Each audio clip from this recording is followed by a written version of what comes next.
What's good, Riot fam? Hudson Brothers back with some more commentary for y'all on the latest episodes of Out of Bounds and Blindsided, bringing you them sports comedies you love and enjoy. All right, let's get into the latest. What we got? We got Chiefs bad luck. Pat's lucky underwear. And what's crazy is, things got even worse for these guys. Things got even worse last Sunday. But, yeah, so this episode kind of just, self-explanatory. Chiefs are having a really rough time in the league right now. Everything's kind of falling apart. They can't figure out why. Travis Kelce. Since Pat mentioned his lucky underwear, it's been all downhill from there. It has been all downhill from there. Should have never told Peyton and Eli his secret. So basically what we're looking at here, having a bad time. Travis is having a real bad time because Tay-Tay's not licking his booty hole no more. He got dry bussy. And then we find out that, Dak Prescott went ahead and jacked them draws from Pat Mahomes. And that's why the Cowboys were winning games. Fire. And the Cowboys were on fire, and then they got their dicks kicked in by the Buffalo Bills.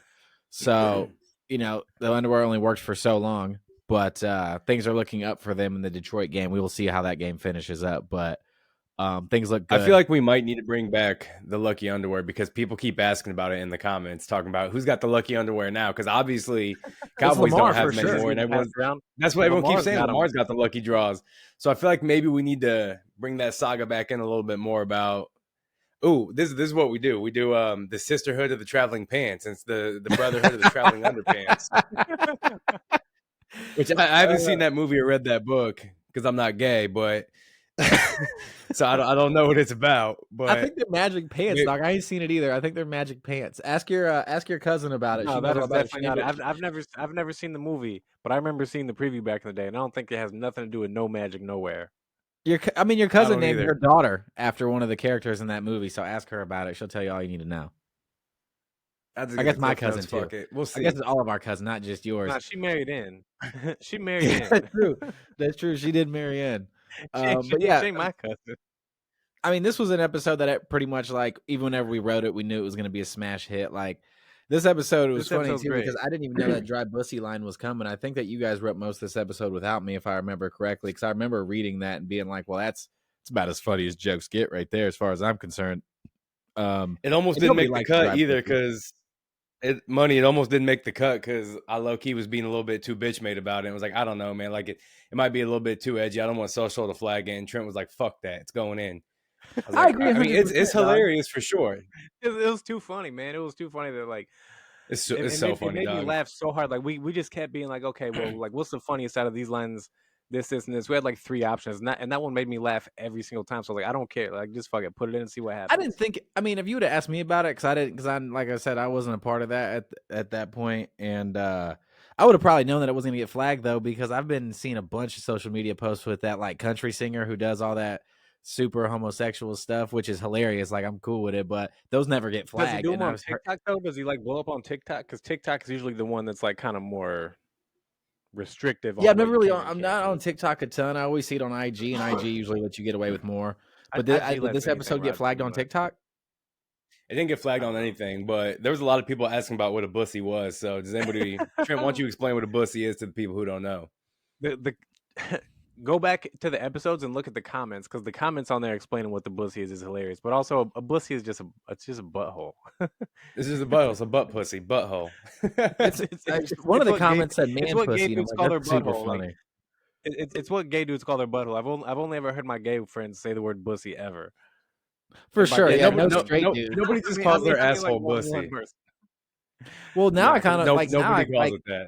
I would never use it, but it would be fucking funny though. I mean, it's like, man, my bussy is burning after that dump. I had some wings last night, dog. My bussy's been on fire. Hell yeah, it's funny. Even if you say it like that, it is funny, but it's still gay. If you just it is gay. If she's like, the comment saying like, man, I've been busting my ass all day. Like you've been working hard. It's like, even if you said like, man, I've been busting my asshole all day, that's funny. But she's like, man, I've been busting my bussy all day. We say busting cunt though. That's all we refer to working as all day. But we say busting cunt. Like we even do. Oh, I've been busting cunt all day. Yeah, but that's funny though. Like if you've been busting bussy all day, that means you've been prostituting getting worn your out. asshole out. All that. Yeah. All that. We gotta get to the next episode. Yeah, definitely. This is the Cowboys got the lucky draws. That's what's happening. right, let's get to some NBA. We got some Zion the Hut versus Stephen A. Classic rivalry, journalist versus the player. Zion the Hut's always classic. So what's funny is like this all stemmed from Stephen A. Smith. He was talking about it. Everybody's got something to say about Zion's weight. Like Shaq had something to say, Chuck had something to say about it, and then Stephen A. Smith was talking about how he has sources, which I don't know who these sources are, if they're waiters or whatever, but they're saying it's the same sources that said Lonzo Ball couldn't walk. Right, and he's like Zion Williamson will eat a whole table. And when he said that, though, like I was just like, eat a whole table, because I took it. I mean, obviously he's not telling it literal, but I thought it was funny because I was saying that like he eats a whole table, like wood and like the legs of it and everything. Like that's how I took it. I took it as a fat joke. As if you lay out a table full of food, he'll eat everything on there. No exaggeration. Like he'll eat it all, like Chuck style. That's how Chuck used to get down. Yeah. So I mean, either way, he set us up for this episode. He lobbed us up an underhand softball, and we was able to smack this one over the fence. Oh, we were on steroids and fucking crushed it for sure. Because it's so easy. Because like the one thing I love about Zion the Hut the most is like half the dialogue is fucking made up. It's just blah, blah, blah, blah, blah, and it's just like that's half the episode. So it's so easy to write. It's just he's just fucking jibber jabber the whole entire episode. And it's just like, oh, this is hilarious. You don't even have to make a joke. The joke itself is just boo boo boo boo boo boo. It's fantastic stuff. And then who's in his belly? Is it Diddy? Diddy. Is Diddy in there hiding out from his allegations? Puff Daddy hiding out from the allegations. Puff Daddy. Puff Daddy, what are you doing in here? But yeah, the episode. This one was hilarious. The idea of who came up with him smothering himself in gravy, because that shit is hilarious. I don't even remember. that was me. Yeah, I was about to say that's definitely an Ichi joke. Covered in gravy. Did I mention there's Skittles in the gravy? I was gonna say that's the funniest part, because like 99% of people, if they're like, I'll put Skittles in the gravy, they'd be like, that's fucking foul. Like, I don't want that. That's what makes that joke funny. I wanted that like something that's like something disgusting. That's what I wanted. Something disgusting that like only someone who like gave themselves diabetes would like be intrigued. Classic. I mean, some people put Skittles, gravy, and all. Some people put butterscotch taffy in their gravy, don't they, Dilly? Who does that? You don't remember, do you? No, what you talking about? Whenever we were at Thanksgiving like 10 years ago, and Brandon slipped that butterscotch taffy or butterscotch fudge into Ichi's mashed potatoes and gravy, and it like melted in his gravy. That. And Trent was like, "Why is this gravy so sweet?" Super funny, super funny. Nothing to do with anything that's going on, but super funny. Classic Hudson prank for you guys. But yeah, it melted in perfectly, matched the gravy color perfectly. Like, if all of our fans could have been there, you guys would have loved it as much as us, for sure. Sounds all right, dog. I'm not gonna lie. It sounds pretty okay. Put that over a Popeye's biscuit and you're in business. If it was a mashed sweet potato, I'd get down on that. What do you say? Put it over a Popeye's biscuit. You're in business. I said if it had been a tiny bit of the butterscotch treat, it would have been all right, but it was too much. You guys had them strawberry Popeye's biscuits, by the way? They good. Are they still in circulation? Can you still get them? I don't know if you can still get them. I don't go to Popeyes a ton because they don't pay me money to say they're good, so I don't go there a ton. But when they come up with a check, I'm going to say Popeyes is the best. I eat there every day. Well, what's up with the strawberry biscuit, though? Popeyes. Strawberry biscuits, fire dog. You've never ate at Popeyes? Of course, I've ate at Popeyes, but they ain't giving us best checks, chicken so sandwich in the game, dog. And I never will unless I get paid. I see what you're saying. I see you. Hey, before you had the chicken sandwich though. Hey, if we're giving free shout outs, it's Hades Hot Chicken. No one else can fuck with them. I fuck that Dave's, and that's real. Nah, Hades is killing them. Ain't even close. Go Dave's Hot Chicken, #1 chicken sandwich. We could do a whole episode, a whole commentary. We'll do a whole podcast on just debating the hot chicken sandwich. No doubt. Let's get to this though. This is top notch right comedy shit right here. This is a really good episode. This episode is Draymond Green going to counseling after what's he in trouble for this time? He punched Nurkic. What did he do? He slugged Nurkic. Is that what this is for? Punching Nurkic? Yeah. So Draymond got suspended and has to go to counseling. So this was our form of Draymond Green going to counseling. We did it like the the upset mother who can't keep her child under control. So Adam Silver's acting as like that upset mother, and Draymond Green's the out of control child, and Dr. Phil has to get him under control. So that was the whole premise behind this one. Of course, we had to do an homage to the Cash Me Outside. How about that, girl? But what I love about this is that this is opening us up for a whole nother section of the shows that we can play with. Like once we find something that we have fun with, like we go there all the time, is like the bar scenes with Woodrow. Like that bar gets used at least once a week now. The barbershop with Pappy, it gets used all the time now. And now Dr. Phil is starting to get used more and more and more. Like we just dropped the episode today. He just got used for the first time Micah Parsons having to go talk to Dr. Phil. What'd you say? Being in a lot. I said he just got used recently and he's already back. Yeah, Dr. Phil's going to be in this show a lot moving forward, probably. We might have to use that stage for a Tyreek Hill Povich episode if he keeps getting girls. If he supposedly keeps getting all these girls knocked up, because that dude, no doubt, we got some potent ass sperm. I hope for his sake it's not true, because his child support check's gonna be through the roof. But if it is true, that's good for us. That's good for. I feel like we should maybe just go ahead and maybe make that episode, because that shit's fucking funny. Super funny, yeah. Dr. Phil though, man, like classic. And Draymond Green, like this is real. Like he has to go through counseling, and it's crazy to me too, because like you guys think like a couple of weeks of counseling is going to stop Draymond Green from kicking dudes in the dick and eye poking people and shit. Like this is just what he does, and it's literally they're just making him do this to save face. And Draymond Green himself like doesn't need counseling. Like he's not an aggressive person. Like this dude ain't out in the streets beating motherfuckers up. He ain't out wilding out. He doesn't break laws. He doesn't do anything. He's just like a family man, and everybody likes him off the court. And I would like to get your guys' opinion on this. Just a rough basketball player. That's it. Ichi, I know your opinion on this, but whenever Draymond Green came out and said that he was just trying to sell the call and this is just what happened, impossible, right? Impossible. Dilly, what do you think? Impossible? It's impossible. Yeah, nobody does that. Nobody. That's stupid. That's a stupid thing to do. It's only impossible if you're really stupid.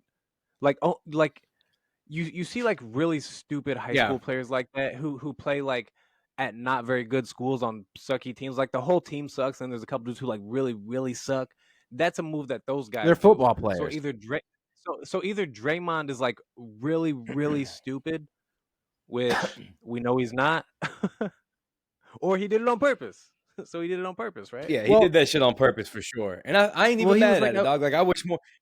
Everybody likes to pretend like, oh, Draymond Green is like this violent player. There's no room for this in the NBA. But these are the same people who complain like basketball ain't the same as it was in the 80s and 90s. Like, pick what the fuck you want. Like, someone came up to me. One of my homies at the gym came up to me. Was like, hey, what do you think about this Draymond Green thing?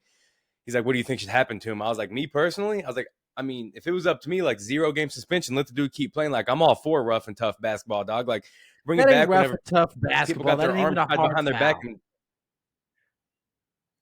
That ain't even a hard foul. I'm here for all the rough and tough basketball, dog. Bring back hardcore basketball where people don't play no shits.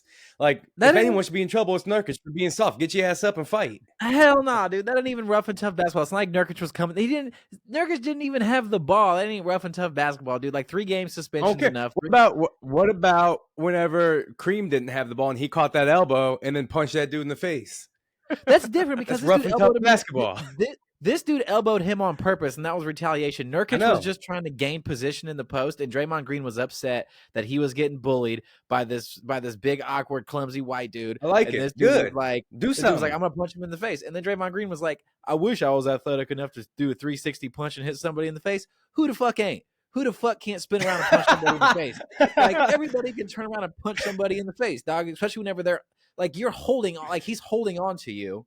He's holding on to you. So you know exactly where he's at. He's holding on to you. So it wasn't Nurkic trying to gain position. Draymond was trying to get position, and he's holding. Like anybody can do that. And that ain't rough and tough basketball. You just a baby. Like you are upset because you guys been losing games. You're being a baby, and then you threw a punch and hit somebody in the face, which is cool. Like I'm all for it, and I think it's hilarious that he wilds out like that. But like you punched also like one of the weakest dudes in the face. Like Nurkic ain't ever done nothing to you. He's always played for the Blazers pretty much. He was a big for the Nuggets before that, but like he's never gotten your way.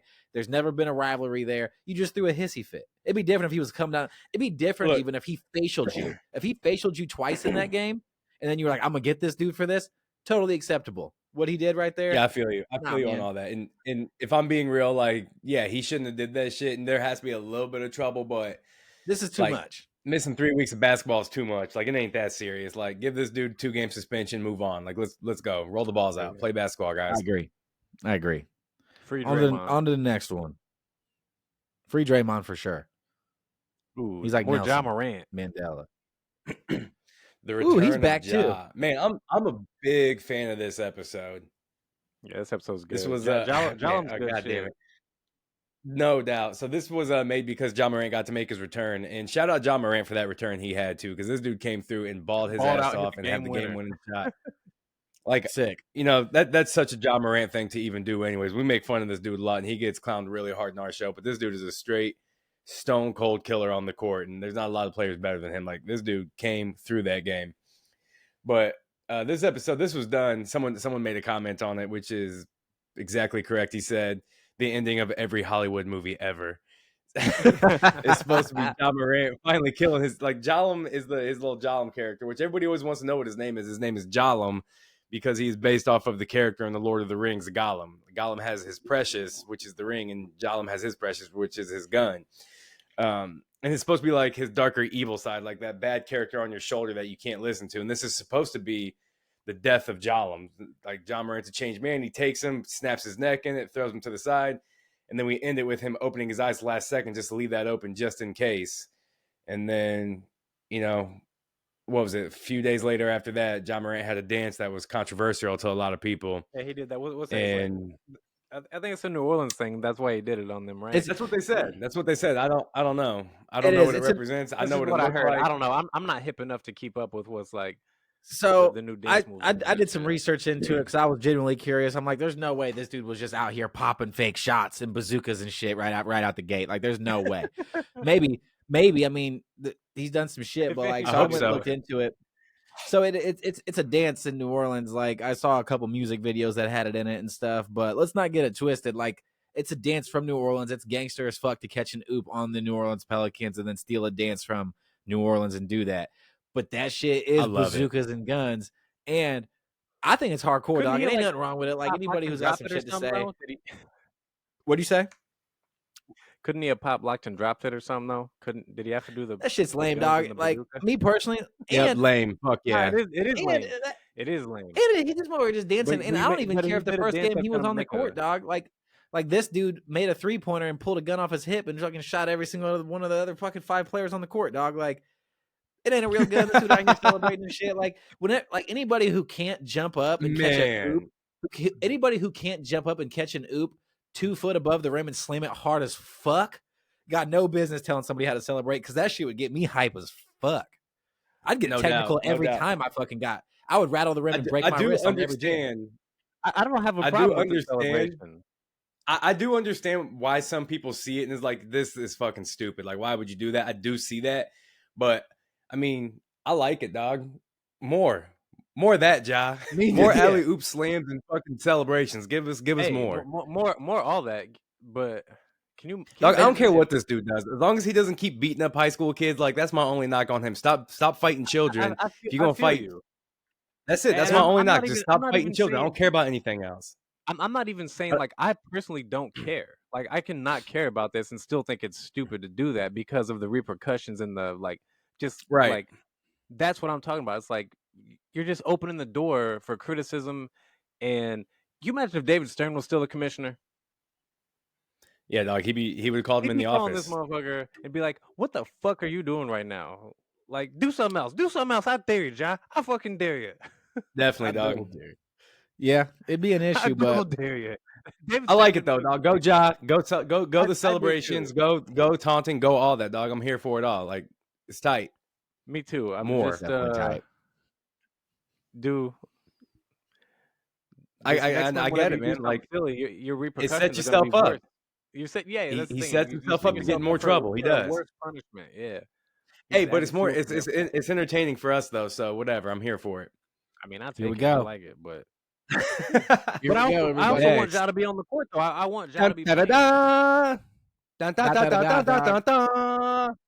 What's crazy is like, so this all stemmed from just because the Warriors and Wizards were playing each other. That's really all this stemmed from.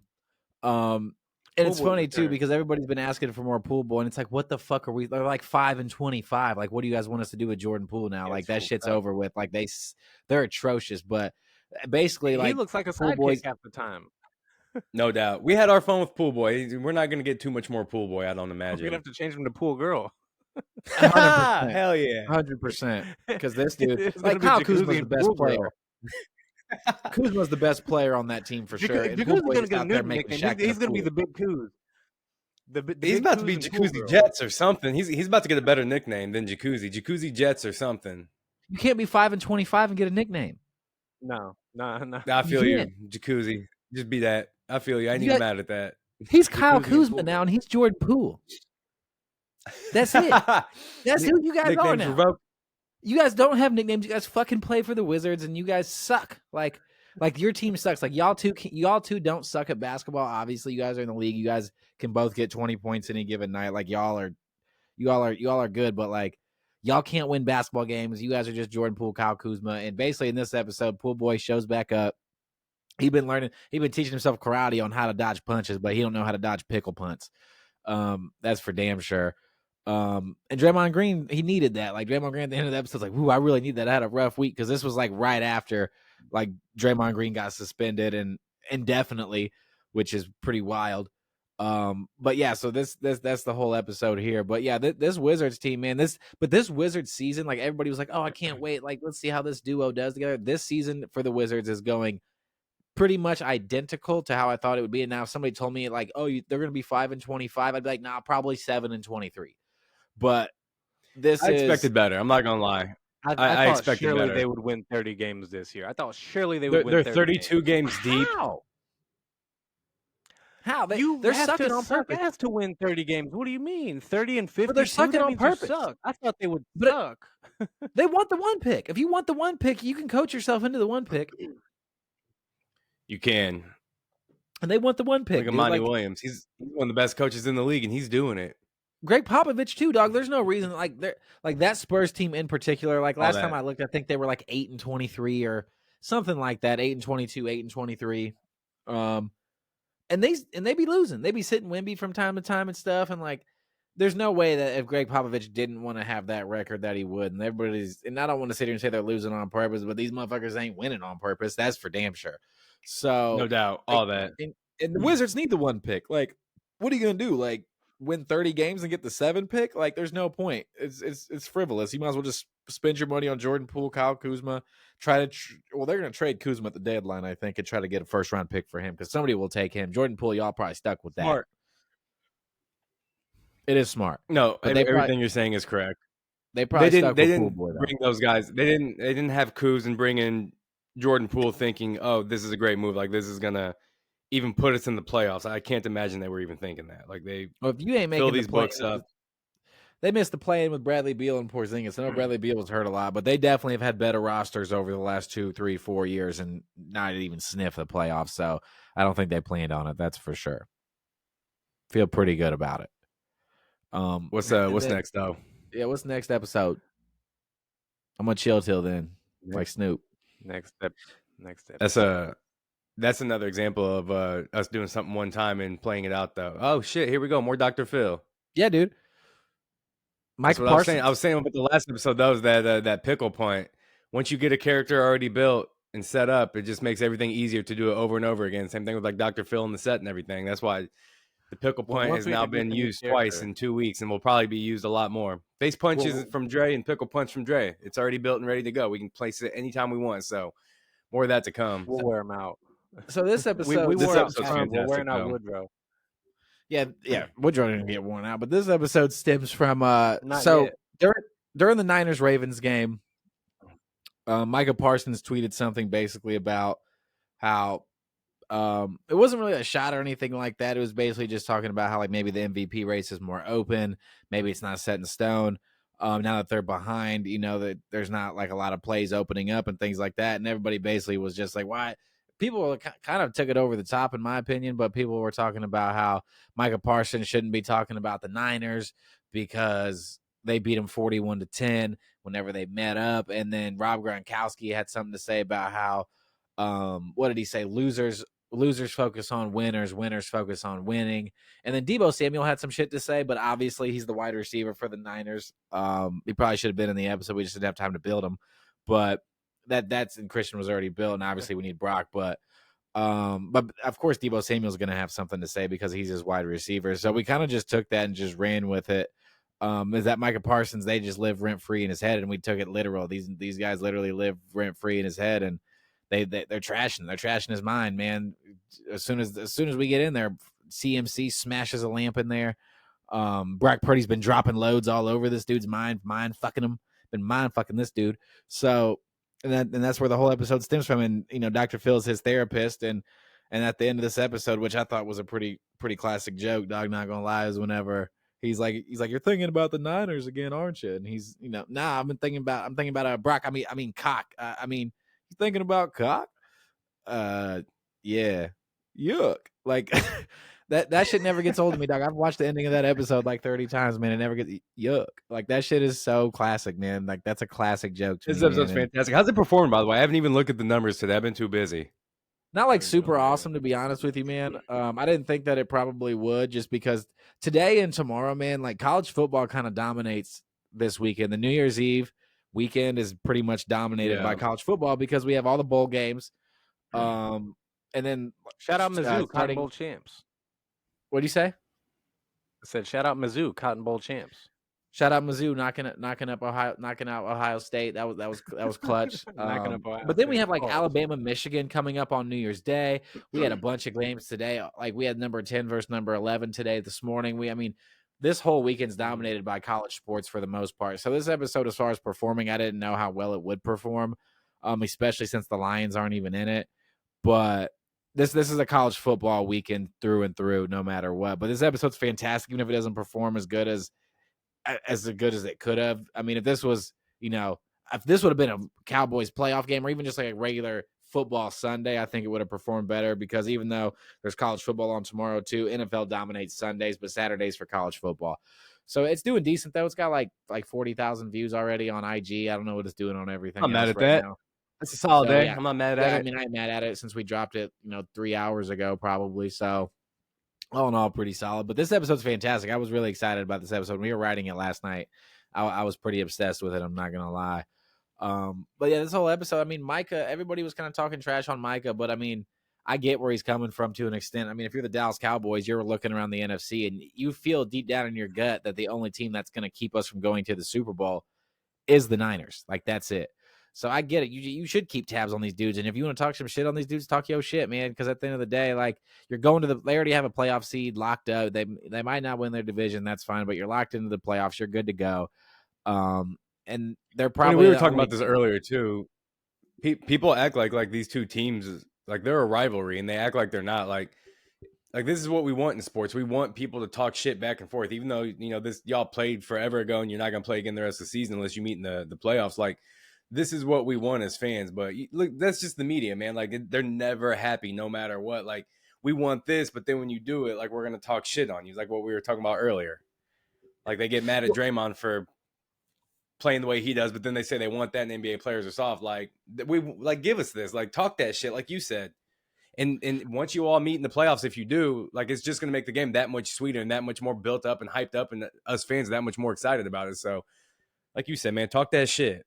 It's just because it's a Cowboys player too. Like if we had somebody like, for instance, like if Joe Flacco came out talking shit on the Ravens, right? We'd think it was fucking awesome. Here's this dude, 38 years old, just got back in the NFL, came in, been fucking smashing. Like if like an underdog team said something about this, or if, somebody else said something, everybody'd be all about it, or it wouldn't even be that big of news. But Micah Parsons puts one tweet out on Christmas Day because he's at home watching a football game with the fam. And you guys just run this into the ground.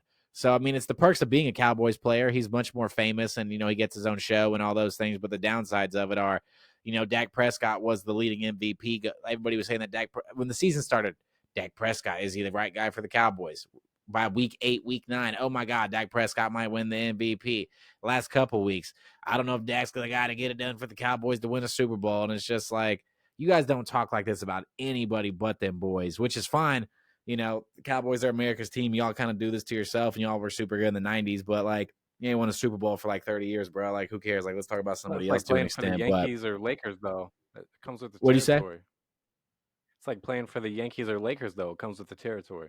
It is for sure. And there's way more perks than downsides to playing for one of these national franchises that help you get endorsement deals and you're on TV more than everybody else. And like Michael Strahan, I promise you, his ass ain't just hosting all these shows and like Good Morning America and all that shit if he don't play his whole career in New York. For sure. And I think Strahan's great, but like when he first got on TV, he wasn't the best. But like it's the perks of it, man. You get to make more money, you get to be more in the shine, more in the limelight than everybody else. So it's the perks of it for sure. But is this the last episode today, guys? That's isn't it? This is our newest episode. We just dropped this today, actually. So I appreciate y'all listening to this, RiOT fans. It was great. I'm glad that we're back doing commentary. We took a little bit of a break over the holidays. I hope everybody had a Merry Christmas. Hope y'all have a fantastic New Year, and we'll get back at y'all soon. Yes, all that. All right, y'all. Appreciate you. Peace.